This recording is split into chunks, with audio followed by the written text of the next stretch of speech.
नमस्कार, मी स्मिता आणि मी Sujata. S cooking channel मध्ये आपल्या सगळ्यांचं खूप खूप स्वागत आहे.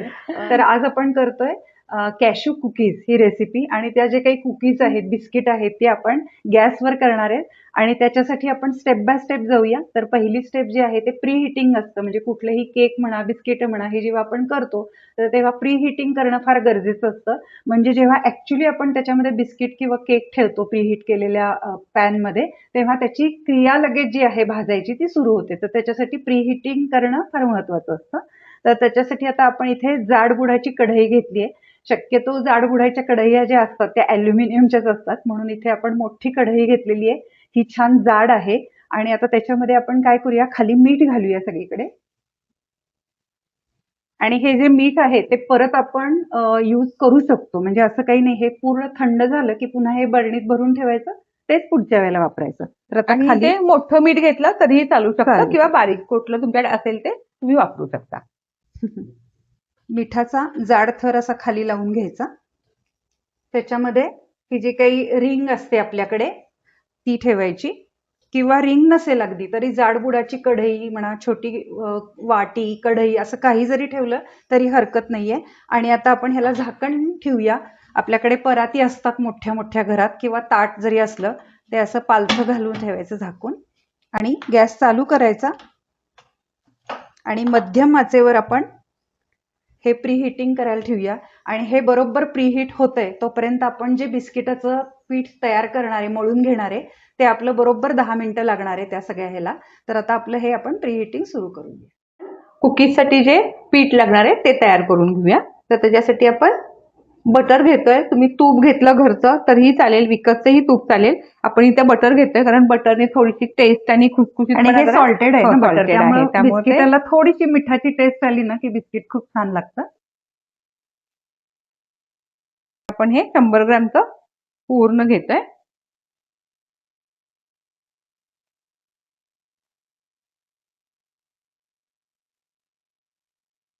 हे बटर आपण आता सगळं फेटून घ्यायचंय, म्हणजे एकदम ते असं फ्लफी होतं. तर आपण साध्या हँड मिक्सीने केलं तरी चालेल, आमच्याकडे हे आहे तर ह्यानी आपण असं करून घेऊया. आपण 1-2 मिनिटं हे सगळं छान फेटून घेतलं. अगदी हे स्मूथ अशी याची पेस्ट झाली. तर ह्या स्टेजला आपण ह्याच्यामध्ये पिठी साखर घालतोय. अर्धा कप पिठी साखर, म्हणजे 100 ग्रॅम आपलं बटर घेतलंय आपण, त्याला अर्धा कप पिठी साखर. अगदी बटर जर कपामध्ये काढायचं झालं तरी सुद्धा पाव कप भरून बटर घेतलं तरी चालेल. परत एकदा आपण हे सगळं छान त्याचं पेस्ट करून घेऊया.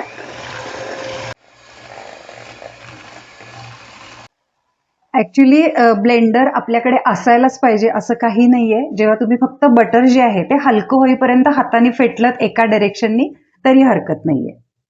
आता ह्या स्टेजला आपण इसेन्स घालतोय, ह्याच्यामध्ये व्हॅनिला इसेन्स घालतोय. जर तुम्हाला वेगळे इसेन्स आवडत असतील वापरले तरीही चालू शकतात.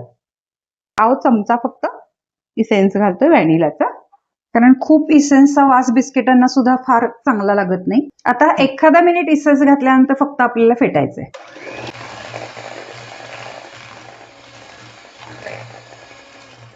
आता आपलं साखर, बटर आणि इसेन्स हे घालून सगळं ह्याचं बॅटर तयार झालेलं आहे. तर आता हे सगळं आपण काढून घेऊया आणि इथून पुढचं जे आहे ते सगळं आपण हाताने करणार आहे. तर आपलं सगळं हे बॅटर तयार आहे. ह्याच्यामध्ये आपण मैदा घालतोय. 1 कप मैदा भरून घेतलाय. मात्र त्याच्यातच अर्धा चमचा आपण बेकिंग पावडर घालून घेऊया. 2 टेबलस्पून कॉर्नफ्लॉवर, म्हणजे आपण मैदा, बेकिंग पावडर आणि कॉर्नफ्लॉवर हे सगळं चाळून घेतोय.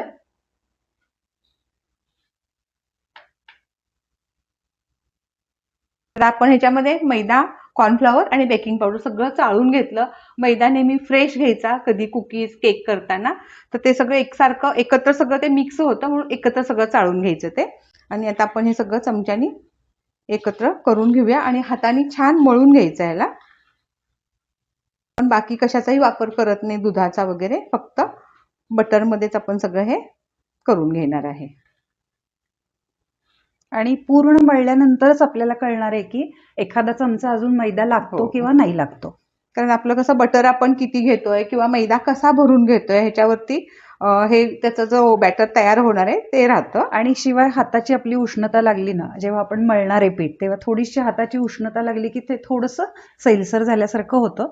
तर अशा वेळेला थोडासा मैदा, फक्त एखादा चमचा आपल्याला लागेल.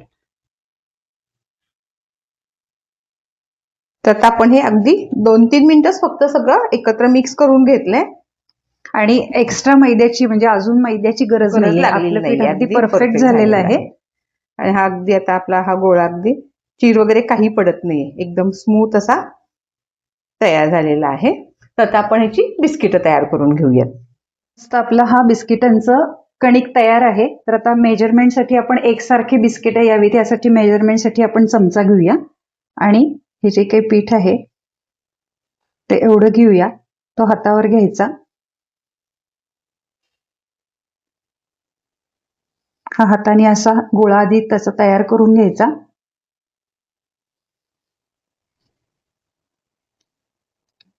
ह्याला व्यवस्थित शेप द्यायचा बिस्किटला.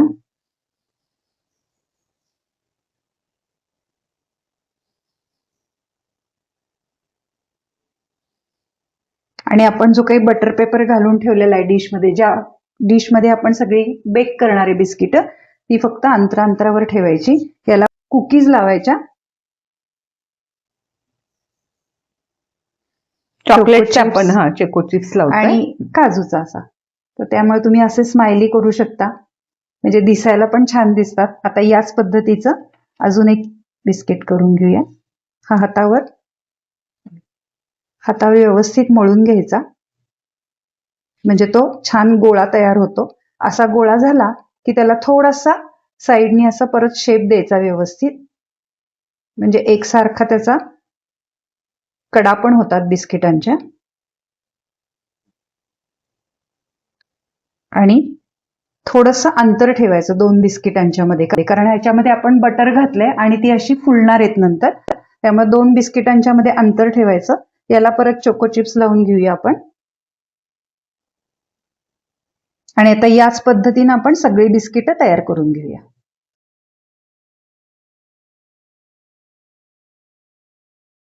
तर बिस्किट आपली करून झालीत एक लॉट मध्ये, आणि हे पण प्रीहीट झालंय, म्हणजे वरती झाकणाला चटका बसेल इतपत ते प्रीहीटिंग व्हायला पाहिजे. तर आता आपण हे झाकण काढूया आणि याच्यात बिस्किट आपण बेक व्हायला ठेवूया. ऍक्च्युली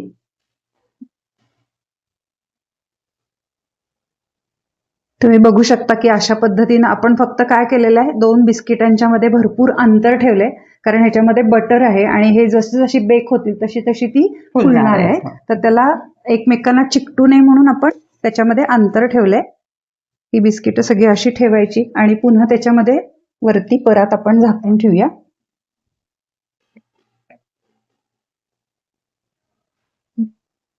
आणि वरती ह्याच्यावरती आपण जड काहीतरी असं बत्त्याचं जे असतो ते बत्ता ठेवला तरी चालेल, किंवा जड कुठलाही डबा जरी भरलेला असला तरी ठेवला तरी चालेल. आपल्याकडे छोटा आपला बत्ता आहे, खलबत्ता, तर तो ठेवलेला आहे आता. आणि आपण 20 मिनिटं ह्याला मध्यम आचेवर ही बिस्किटं बेक करणार आहे.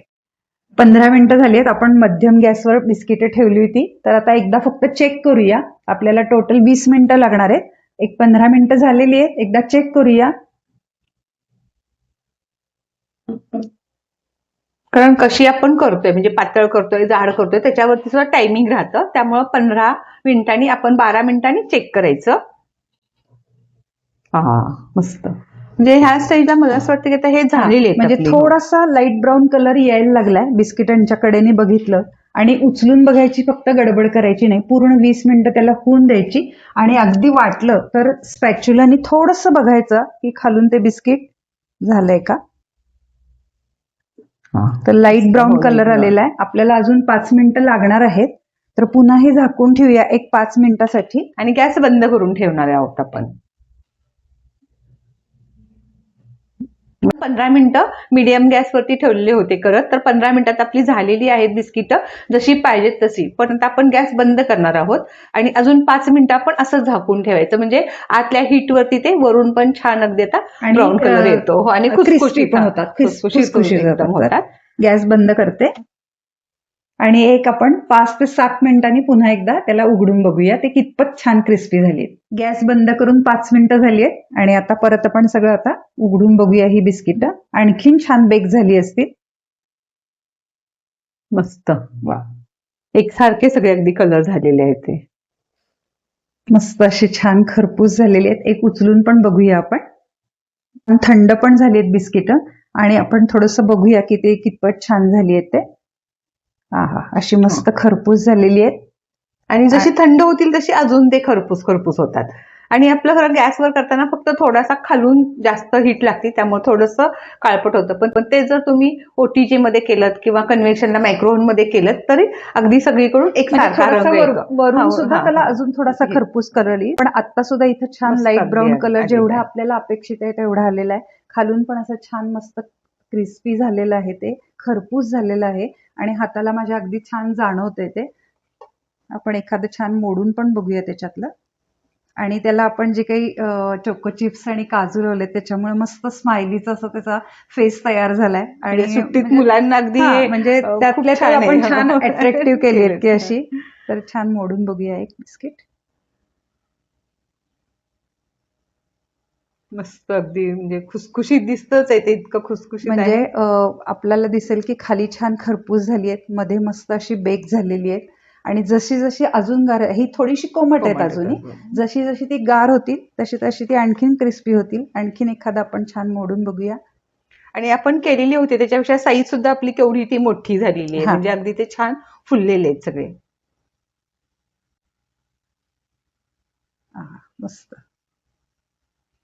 आणि काजू सुद्धा अगदी छान बेक झालाय, म्हणजे मस्त तो अगदी.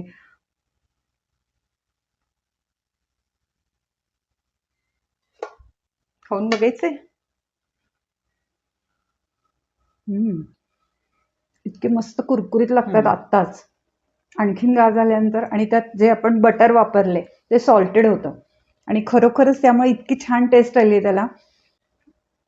आणि शुगर वगैरे सुद्धा अगदी परफेक्ट झालेली आहे सगळी. म्हणजे चहा बरोबर कॉफी बरोबर अगदी बिनधास्त खाण्यासारखी अगदी झालेली आहेत. म्हणजे याच्यामध्ये तुम्ही आपण इथे मैदा वापरला, पण इथे गव्हाचं पीठ, नाचणीचं पीठ किंवा मल्टीग्रेन मध्ये सुद्धा तुम्ही करू शकता. त्यामुळे घरच्या घरी अतिशय चांगलं आपले सगळे जिन्नस जे आहे पण वापरलेत त्याच्यात पदार्थ ते सगळे घरचे आहेत. त्यामुळे आपण आपल्या हेल्दी पण ह्याच्यामधून कुकीज बनवू शकतो आणि मुलांना मोठ्यांना सगळ्याच कुकीज हा विषय आहे की सगळ्यांनाच आवडणारा. लहानांपासून मोठ्यांपर्यंत सगळ्यांना आवडणारा विषय आहे आणि घरात सगळे आपलं साहित्य असतं. त्यामुळे झटपट अशा आपण या कुकीज करू शकतो. हे जे काही प्रमाण आपण घेतलं होतं त्याच्यामध्ये 20 ते 24 बिस्किटं होतात आणि प्रमाण जे कसं असेल, लहान बिस्किटं केली आहेत, मोठी बिस्किटं केली आहेत, तुमच्या ह्याच्यावर आहे. तर पण या प्रमाणात जे आपण केली ती त्याची 20 ते 24 बिस्किटं साधारण होतात. आणि तुम्ही पण नक्की करून बघा. तुमच्या कुकीज कशा झाल्या ते आम्हाला नक्की सांगा आणि आमच्या YouTube, Instagram आणि Facebook या चॅनेलला नक्की लाईक, शेअर आणि सबस्क्राईब करा. आणि आमच्या SS कुकिंग चॅनलला नक्की फॉलो करा. लवकरच भेटूयात.